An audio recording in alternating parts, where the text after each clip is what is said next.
A'udzubillahi minasyaitonirrajim. Bismillahirrahmanirrahim. Alhamdulillahirabbil alamin. Wassalatu wassalamu ala asrofil anbiya'i wal mursalin wa ala alihi wa sahbihi rasulillahi ajmain. Amma ba'du.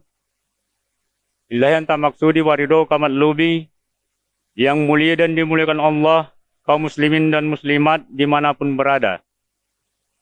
Jamaah Tarekat Naqsabandiyah Jabal Kubis di seluruh Indonesia. Assalamualaikum warahmatullahi wabarakatuh. Marilah kita mengucapkan puji dan syukur kehadiran Allah Subhanahu wa taala atas karunia dan hidayahnya. Kita diberi kesehatan, kecerdasan berpikir, dan kehidupan yang terang. Kemudian salawat dan salam kita sampaikan pula kehadiran junjungan yang khalis mukhlisin, arwahul muqaddasah Nabi besar Nabi Muhammad SAW. Semoga kita mendapat syafaatnya di akhirat nanti. Salam takzim yang berkepanjangan kita sampaikan pula kepada ahli silsilah Tarikatullah Tarikah Naqsabandiyah serta guru-guru yang mursyid yang telah menuntun kita menjadi insan yang kuat dan padat tauhidnya kepada Allah Subhanahu wa taala. Yang akhirnya kita dapat membedakan mana yang hak dan mana yang batil. Kaum muslimin, muslimat yang mulia dan dimuliakan Allah Subhanahu wa taala. Saya mengucapkan terima kasih kepada Bapak Ibu jemaah khususnya dan masyarakat umumnya yang berkenan melihat acara ini melalui media sosial. Dalam rangka memperingati Haul Guru Al-Mukarram Sayyidi Syekh Haji Amir Damtar Syarif Alam yang ke-19 tahun 2021. Beliau adalah pendiri sekaligus guru besar Tarekat Naqsabandiyah Jabal Kubis Tanjung Morawa, Sumatera Utara, silsilah ke-35. Acara memperingati Haul Guru tahun ini masih tetap disederhanakan saja seperti tahun lalu. Mengingat masih belum terbebasnya negeri kita dari wabah pandemi COVID-19 serta sesuai himbauan dan anjuran pemerintah untuk tetap menerapkan protokol kesehatan. Saya hanya membacakan fatwa menggunakan sarana media sosial untuk ditonton oleh jamaah Tarekat Naqsabandiyah Jabal Kubis Tanjung Morawa khususnya dan umat Islam umumnya di seluruh Indonesia. Jemaah yang mulia dan dimuliakan Allah Subhanahu wa taala. Sebelum melanjutkan sambutan dan fatwa, seperti biasa saya mengutip firman Allah Subhanahu wa taala dalam Quran surah Yunus ayat 58. A'udzubillahi minasyaitonirrajim. Bismillahirrahmanirrahim. Qul bifadlillahi wa birahmatihi wa bidzalika falyafrahu huwa khairum mimma yajma'un. Yang artinya, katakanlah dengan kurnia Allah dan rahmatnya, hendaklah dengan itu mereka atau orang-orang yang berilmu bergembira. Kurnia Allah dan rahmatnya itu adalah lebih baik dari apa kemewahan duniawi yang dikumpulkan oleh manusia. Muslimin dan muslimat jemaah Tarekat Naqsabandiyah Jabal Kubis di seluruh Indonesia.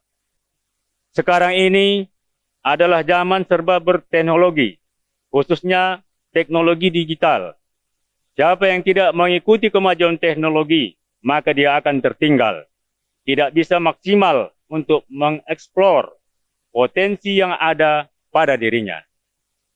Maka dari itu saya tiada henti mengajak para generasi muda muslim, khususnya jemaah Tarekat Naqsabandiyah Jabal Kubis Tanjung Morawa, agar terus berupaya meraih ilmu pengetahuan setinggi mungkin dan menjadi tenar karena sebab ilmu pengetahuan yang ada pada dirinya.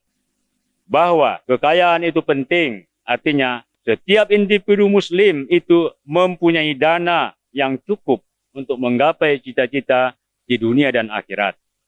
Untuk memperoleh ilmu pengetahuan, memang perlu dana lumayan besar. Cukup punya dana dan kemauan untuk meraih ilmu, pengetahuan, dan ketenaran tadi. Cukup punya dana untuk mengembangkan bisnis yang islami. Cukup punya dana untuk membangun pendidikan atau sekolah, universitas, dan sebagainya. Bagi kemajuan generasi muda umat Islam. Lebih luas lagi, cukup punya dana untuk membangun benteng pertahanan negara jika diserang oleh musuh, baik diserang dengan senjata konvensional maupun dengan senjata ekonomi. Benteng pertahanan negara akan ambruk jika rakyatnya miskin dan bodoh. Benteng pertahanan keimanan kita bisa ambruk jika kita miskin dan bodoh. Jika kita miskin dan bodoh, kita tidak bisa berbuat apa-apa. Jika negara kita miskin pun, kita tidak bisa berbuat apa-apa. Jadikanlah diri kita ini insan-insan muslim yang bermanfaat bagi agama, negara, masyarakat, dan diri sendiri. Jika pengertian kekayaan itu kita maknakan hanya sekedar cukup untuk hidup saja, maka kapan umat Islam ini dapat membangun kehidupan ekonomi dan sosial umat Islam yang lain? Seperti berzakat dan berinfak misalnya. Jika ilmu pengetahuan dalam diri kita hanya pas-pasan saja, kapan kita bisa mengembangkan potensi diri kita untuk mencari kekayaan dan ketenaran sesuai ajaran Islam? Muslimin dan muslimat serta jemaah yang dimuliakan Allah Subhanahu wa taala. Dalam masa pandemik COVID-19 negara kita, alhamdulillah, jemaah Tarekat Naqsabandiyah Jabal Kubis Tanjung Merawa di berbagai daerah di Indonesia secara gotong royong membangun alkah-alkah, tempat bersuluk atau beritikaf, tempat untuk berlatih, mengamalkan ilmu zikrullah, sekaligus tempat untuk berzikir bersama atau bertawajuh jamaah Tarekat Naqsabandiyah Jabal Kubis. Hal tersebut menandakan bahwa kehidupan ekonomi jemaah, khususnya yang bergerak di bidang perkebunan dan perdagangan, tidak berpengaruh secara signifikan terhadap adanya gelombang pandemi COVID-19. Kerja keras untuk merecovery ekonominya dibarengi dengan zikir dan doa kepada Allah Subhanahu wa taala setiap waktu adalah kunci keberhasilan jamaah Tarekat Naqsabandiyah Jabal Kubis Tanjung Merawa dalam membangun ekonomi rumah tangganya. Namun tidak dapat dipungkiri bahwa banyak pula jamaah di berbagai daerah masih sulit untuk menstabilkan ekonominya, terutama yang bekerja di sektor swasta dan sektor jasa. Saya yakin ke depannya mereka secara bertahap akan membaik ekonominya, sejalan dengan semakin membaiknya pertumbuhan ekonomi negara Indonesia. Kita patut mengapresiasi berhasilnya pemerintah mengendalikan COVID-19 dan perbaikan kinerja perekonomian negara ditandai dengan naiknya indikator belanja masyarakat seperti yang telah diungkapkan oleh Menteri Keuangan Republik Indonesia. Muslimin dan muslimat jemaah Tarekat Naqsabandiyah Jabal Kubis di seluruh Indonesia. Akhir-akhir ini, kehidupan sosial ekonomi, politik di negara kita masih terlihat adanya gejolak. Walau gejolak tersebut untuk sementara waktu dapat diredam dan diatasi oleh pemerintah. Namun beberapa permasalahan sosial menurut kami masih belum teratasi seperti yang diharapkan. Khususnya masalah keadilan hukum dan adanya sikap beberapa pihak yang terus berprasangka, yakni sikap antipati berdasarkan generalisasi yang tidak luas, antipati yang ditujukan kepada kelompok atau individu dari kelompok tertentu. Semisal adanya ormas Islam dianggap identik dengan teroris, intoleran, dan berprasangka buruk lainnya.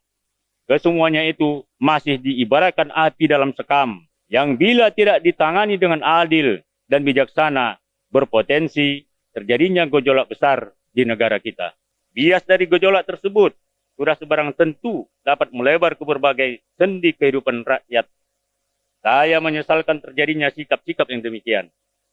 Allah Subhanahu wa taala berfirman dalam surat Yunus ayat 35 yang artinya, katakanlah, apakah di antara sekutu-sekutumu ada yang menunjuki kepada kebenaran? Katakanlah, Allah lah yang menunjuki kebenaran. Maka, apakah orang-orang yang menunjuki kepada kebenaran itu lebih berhak diikuti? Ataukah orang yang tidak dapat memberi petunjuk kecuali bila diberi petunjuk? Mengapa kamu berbuat demikian? Bagaimanakah kamu mengambil keputusan? Kemudian dilanjutkan dengan surah Yunus ayat 36 yang artinya, dan kebanyakan mereka tidak mengikuti kecuali persangkaan saja. Sesungguhnya persangkaan itu tidak sedikit pun berguna untuk mencapai kebenaran. Sesungguhnya Allah Maha mengetahui apa yang mereka kerjakan. Jamaah Tarekat Naqsabandiyah, kaum muslimin dan muslimat yang dimuliakan Allah.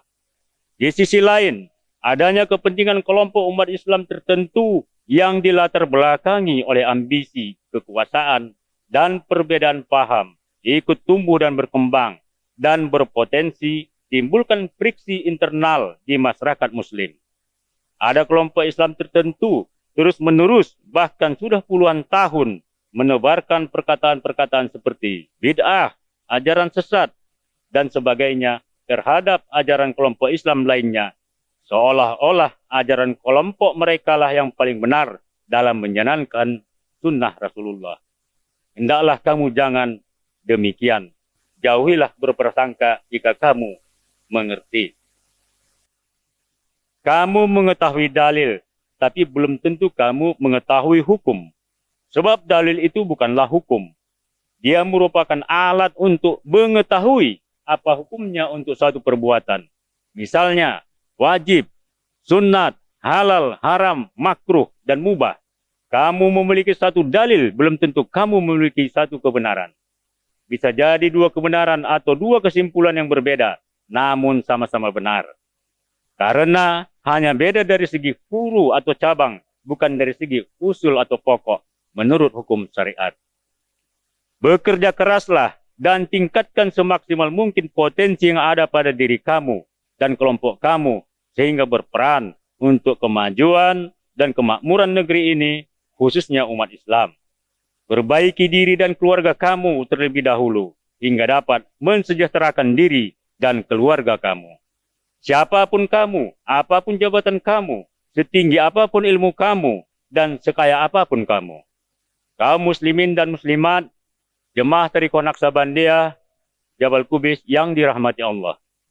Hindarilah menyalahkan dan menghujat serta mengolok-olok ajaran kelompok Islam lainnya, hanya karena perbedaan masalah furu.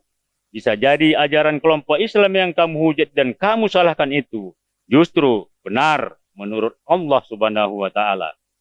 Fokuslah kepada masalah-masalah perjuangan umat untuk mendapatkan perlakuan yang adil, baik masalah hukum, masalah ekonomi, dan masalah sosial. Dalam berdakwah, hendaknya jangan lupa menjaga adab. Menurut kami, adab lebih tinggi dari amal. Ada juga yang berpendapat bahwa adab itu lebih tinggi dari ilmu. Tampak berbeda, namun hakikatnya adalah sama. Jemaah Tariqat Naqsabandiyah Jabal Kubis, kaum muslimin dan muslimat yang dirahmati Allah. Pada haul guru ke-19 tahun 2021 ini, saya sampaikan kepada seluruh umat Islam, dari mulai generasi muda hingga generasi tua, kaum laki-laki dan perempuan, yaitu 1. Jauhkan diri dari pergaulan bebas dan perbuatan maksiat. Dekatilah orang-orang yang hatinya selalu mengingat Allah sebagai teman yang baik. 2. Kepada generasi muda, khususnya jemaah Tariqah Naqsabandiyah Jabal Kubis Tanjung Merawa, agar dapat menciptakan lapangan kerja dan menciptakan produk-produk yang bermutu, baik hasil industri, perkebunan, pertanian, maupun jasa, untuk diperdagangkan baik tingkat lokal, nasional, maupun internasional. 3. Kejarlah ilmu pengetahuan sebanyak-banyaknya, sebab potensi dalam diri kita hanya dapat dimaksimalkan jika kita mempunyai ilmu pengetahuan yang cukup. Ilmu adalah cahaya yang menerangi kegelapan.